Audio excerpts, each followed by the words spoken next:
The sun is shining so bright. It's such a trooper. Welcome back, Elock Nation. If this is your first time here, welcome. So I hung up my daughter's artwork that she gave me, trying to decide if I'm going to leave it here in this spot or not. But for now, this is where we'll leave it. We didn't do a whole lot of Christmas decorating this year. We don't have little ones running around anymore. My children are older, so we just did something small this year. I'm getting breakfast started. I'm on this keto diet. It's been my go-to diet for probably over 20 years now. I'm pouring some of that bacon grease into the pan so that I can scramble my eggs.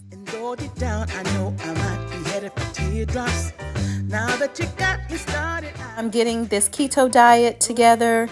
We're doing bacon and eggs. I've lately been doing bacon and eggs just about every morning. Can't hate a diet that allows you bacon and eggs. I love me some bacon, so this works for me. It's all about flavor. One thing about being able to stick to a diet is your food has to be good. It has to be tasty, or else you're probably not going to stick to it. So that's one thing that I like about the keto diet is you're eating full fat, full flavorful foods that stick to the ribs. It's a no-brainer for me.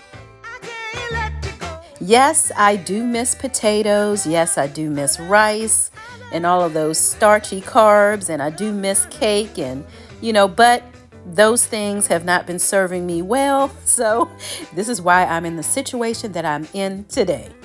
So I've got to cut back on those things. All things in moderation. All things in moderation. I do. I have a sweet tooth. I have a sweet tooth. I admit it. And nothing wrong with having those things in moderation, but on a daily basis, I've got to find something else that works for me. The keto diet does it for me. Getting this bacon on the plate. I don't like touching raw meat. Ugh. Freaks me out. So yeah, I definitely wear gloves when I'm handling raw meat. It's a way of not contaminating everything in the kitchen. I don't want anyone to get sick. Preferably, I love cooking my bacon in the oven. If I'm doing a larger batch, I'll put it in the oven because I love the way it crisps up really nicely. But if not, my next best thing is to put it in the microwave. I don't like frying it on the stove in the pan. It just doesn't get crispy like I like it from the microwave or the oven. So that's how I cook my bacon. Well, if you're bacon eaters, how do you guys cook your bacon?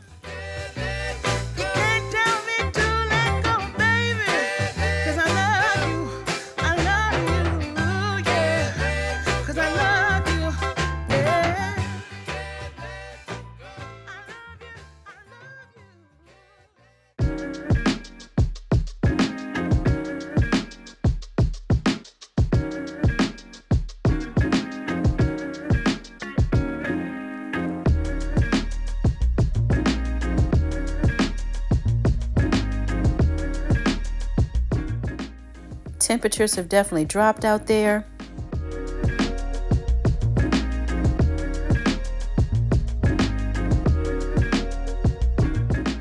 I'm working on dehydrating more herbs and just trying to be more self-sufficient, saving that bacon grease.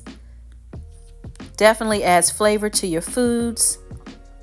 If you're cooking bacon, why not save the grease? Getting my eggs into this storage container here. I like pretty.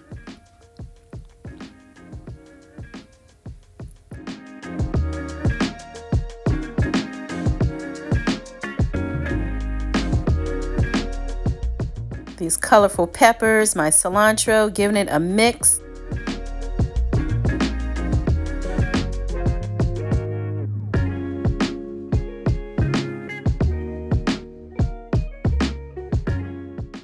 It was so delicious. Just turned out marvelous. I can do this kind of breakfast every day and still lose weight.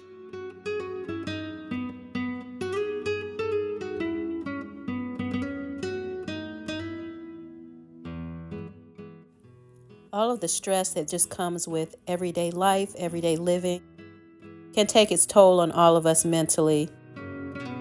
I like to color and just take my mind off of things. It's definitely a good release We all have different ways to manage stress in our lives, and this is just one of those things that I do. For some of us, the holidays can contribute to stress. Chronic stress can contribute to conditions such as high blood pressure, heart disease, stroke, diabetes, depression, anxiety, digestive issues, and weakened immune system. Seek counseling or talk to someone. Please don't suffer alone. Let's check on these plants. Oh, the sun is shining so bright. Love it, I love it. Let's see how these plants are doing.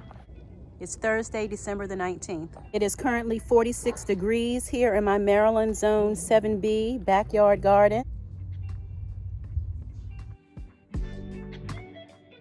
Swiss chard is such a trooper.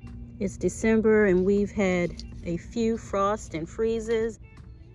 It's doing well, with the exception of this leaf, but hey, just remove that. Remove that one as well. It's an excellent year-round vegetable. One of my prized vegetables. I'm so proud of her. I feel like I need to name you. I don't know, Catherine? She's a real prize. She's beautiful. Look at all the new growth here in the center of the plant.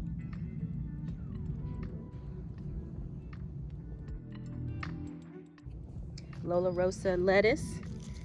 Yeah, slow growth, but it's coming along. If you look back at some of my videos, you see how small, how tiny this Lola Rosa lettuce was. Slow growth, slow growth. That's expected during this time of the year. We've had some freezes. She's jumping on up there. Australian peas might give me some actual peas.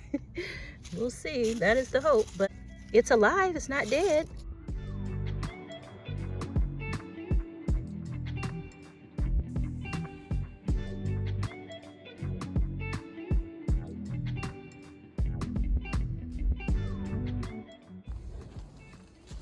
I grow in ground here.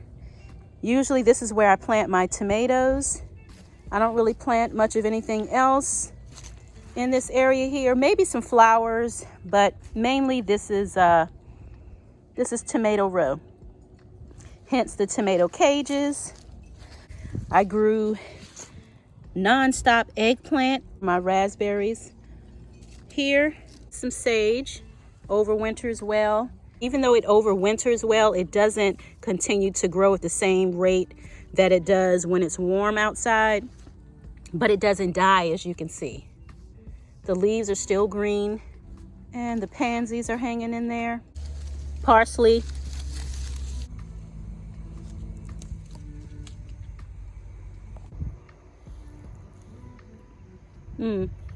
Super fresh, not lacking flavor at all. It was a nice little punch of flavor in my mouth. Rosemary, of course, and I've propagated this rosemary in several spots of the garden.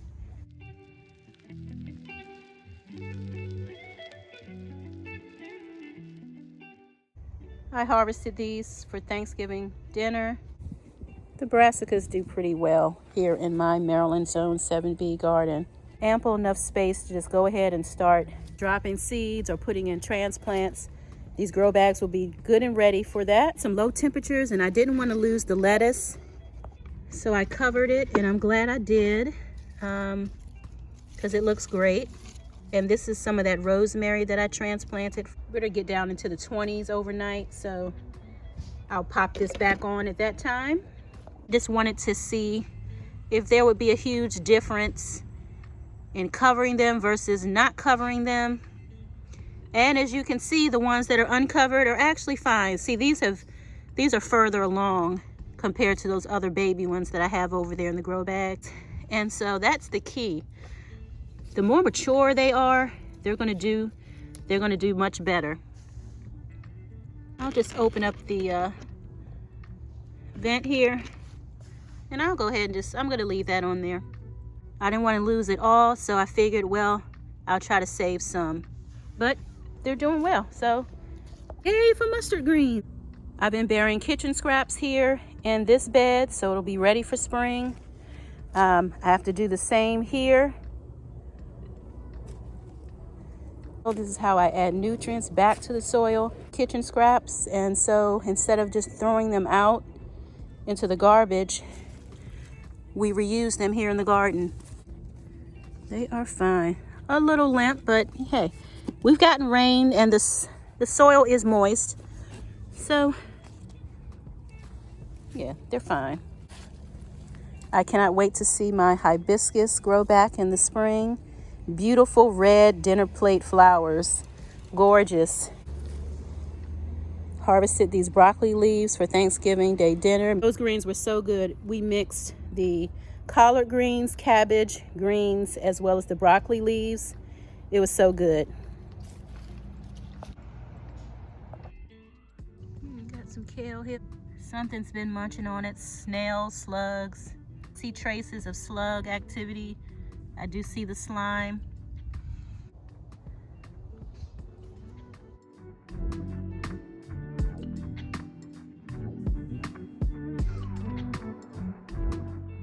Do the cold, so I'm like, those plants are okay. They'll be just fine. So yeah, it's been about 3 days since I've been out here. But I definitely wanted to just come out today since it was sunny and the garden was looking so inviting. So I thought, hey, it's been a few days. Let me go out and check on my plant babies. Yeah, so this is just a quick look at my end of December garden. I want to give you a look at what is growing.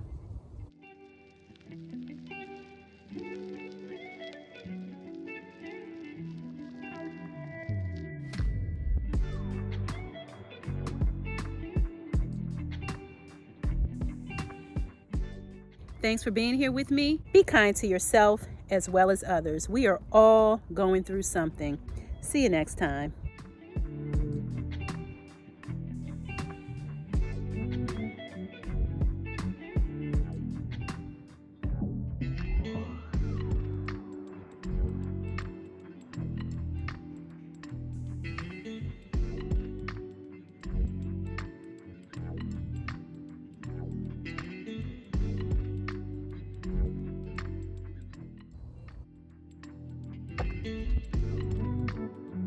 If you enjoy the content, please subscribe to the channel. Find something you love and have fun doing it. Thanks for watching.